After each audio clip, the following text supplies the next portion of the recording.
Bonjour à tous, soyez les bienvenus sur West Arméen TV, les titres principaux d'aujourd'hui.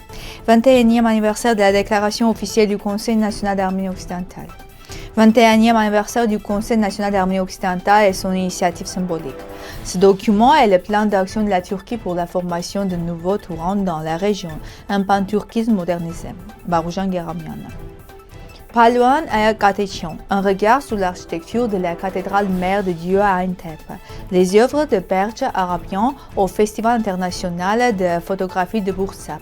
Bakou réaffirme que la constitution de l'Arménie orientale doit être mise en conformité avec l'accord de paix. Le retour des Arméniens en Artsakh est une question de droit international, député européen. Cérémonie dédiée au 150e anniversaire de la naissance d'Avet Kisaakian au monastère Saint-Lazare de Mkhitaryan. L'architecture de la mémoire, une maison où vivent les histoires. Un acte fondateur toujours d'actualité en droit international 40, 17 décembre 2025. Le 17 décembre 2004, le Conseil national d'Arménie occidentale a adopté une déclaration officielle affirmant l'existence juridique et politique des droits imprescriptibles des Arméniens d'Arménie occidentale, peuple autochtone victime du génocide arménien. Loin d'un acte symbolique, cette déclaration s'inscrit dans le cadre du droit international public. Elle repose notamment sur la reconnaissance internationale de l'État arménien, le traité de Sèvres et le sens arbitral du président Woodrow Wilson. Le droit des peuples à disposer d'eux-mêmes est le principe fondamental ex juria jus non oritur. Elle rappelle que l'occupation de nettoyage ethnique et le temps ne peuvent éteindre des droits issus du droit international impératif. Adoptée en réponse à l'absence de règlement juridique du génocide, la déclaration visait à réinscrire la question de l'Arménie occidentale dans l'ordre juridique international face à l'effacement progressif des droits du peuple par des faits accomplis. 21 ans plus tard, les événements récents en Artsakh confirment la pertinence de ce texte, dont les principes trouvent un écho direct dans la jurisprudence contemporaine de la Cour internationale de justice. La déclaration du 17 décembre 2004 demeure ainsi un texte de référence pour l'avenir, rappelant une vérité essentielle. Les crimes contre les peuples ne font pas le droit et la justice différée n'est pas une justice abolie. Le 17 décembre 2025, à l'occasion du 20e anniversaire de la création du Conseil national d'Arménie occidentale, le président Ormena Gabramian a lancé une initiative symbolique. Dans ce cadre, il a rendu hommage à la Marine nationale française à présence de Jean-Yves Roger, président de l'Association nationale des anciens combattants de la Marine et des fusiliers marins. L'événement s'est déroulé dans un climat d'appréciation mutuelle et de renforcement de la coopération. Selon le turcologue Baroujan Gueramian, la vision du monde turc promue par la Turquie ne relève pas d'un simple discours idéologique, mais constitue une feuille de route stratégique visant la construction d'un Turan moderne. Ce projet de panturquisme renouvelé couvre les sphères politiques, militaires, économiques, énergétiques et culturelles. Il prévoit l'intégration poussée des États turcophones sous leadership turc, la coordination sécuritaire, le contrôle des corridors de communication et d'énergie ainsi que la promotion d'une unité commune. L'objectif est d'imposer la Turquie comme puissance centrale de l'espace allant du Caucase à l'Asie centrale. D'après Gueramian, cette stratégie remet en cause l'équilibre régional et présente une menace directe pour l'Arménie, notamment en raison des revendications territoriales d'Azerbaïdjan et de pressions militaro-politiques accrues. Le Turan apparaît ainsi comme une stratégie opérationnelle aux conséquences concrètes pour la sécurité régionale. L'étude de Damar Kürşçyan renouvelle l'histoire de la cathédrale Saint-Marin de Dieu d'Antep en contestant son attribution exclusive à Sarkis Balian.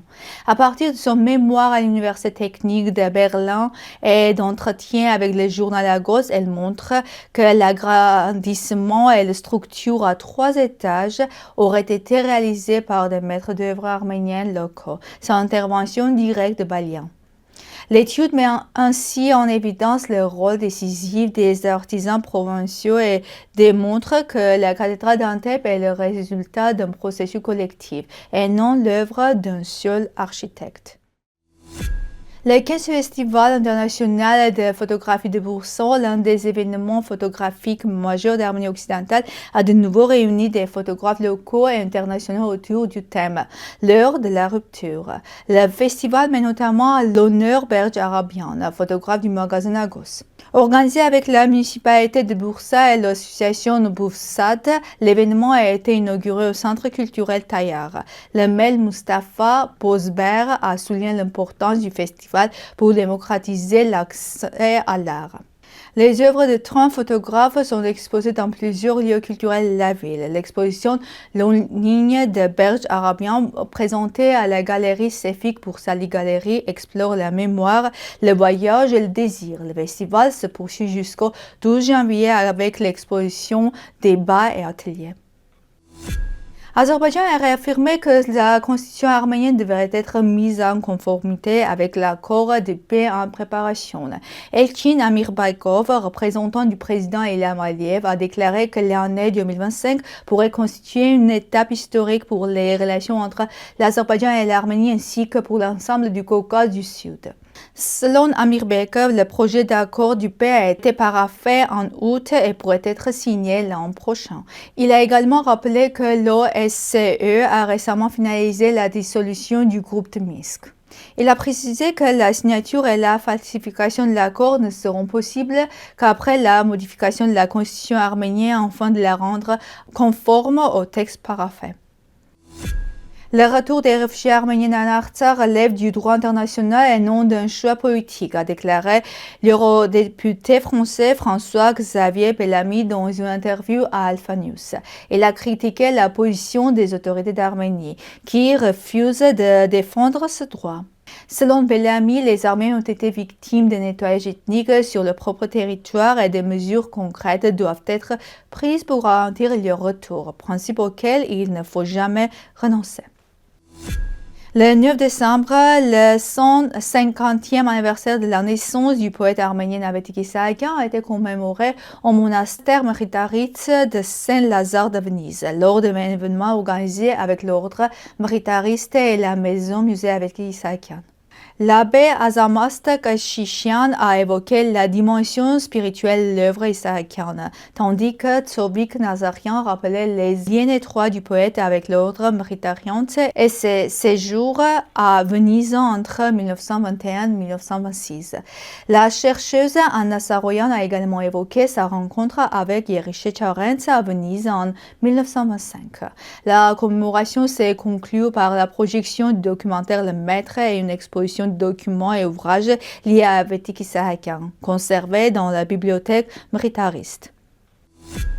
Le livre Notre maison de Seda Marcossian Keshishian, publié en 2025, Antelias, est un récit autobiographique consacré à la mémoire, à l'identité et à l'héritage générationnel. Lors de la présentation, Abel Manoukian a souligné la portée à la fois littéraire, historique et existentielle de l'ouvrage. À travers l'histoire des quartiers arméniens de l'Est de Beyrouth, notamment Quarantaine et Bourges, Hambourg, le livre restitue l'expérience des survivants du génocide arménien et de leurs descendants. La maison devient un symbole central de mémoire et d'identité. Écrit dans un style simple et chaleureux, l'ouvrage met en valeur la vie familiale, les traditions et le dialecte arménien de Tomarza, tout en rendant hommage à la résistance des parents de l'auteur. Notre maison apparaît ainsi comme un pont entre passé, présent et avenir, rappelant que la mémoire constitue le fondement de l'identité. C'est tout pour aujourd'hui. Merci d'être avec nous. Au revoir.